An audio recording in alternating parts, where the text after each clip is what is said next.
Ito na yung finished product ulit natin. Ito yung ang proseso ng pagba-Brazilian. After apply ng gamot, blower, plancha lang po. Ganun lang kadali ang mag-Brazilian, guys. So, yun lang. Peace.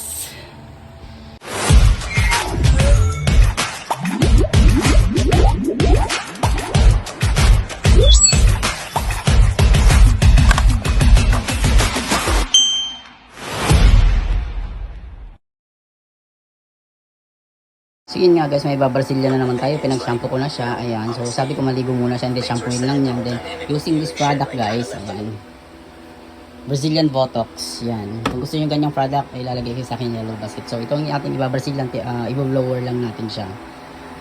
Kailangan kasi 50% or 100% na matutuyo yung hair bago natin apply ng Brazilian.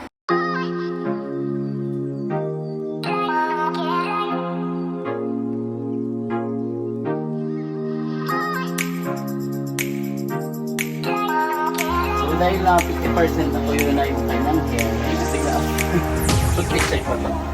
So, pagkagamit ko ng Brazilian Botox, kailangan ng gano'n gloves. Matapang kasi sa kanya, so makakadry siya ng mga kailangan gumamit ng gloves.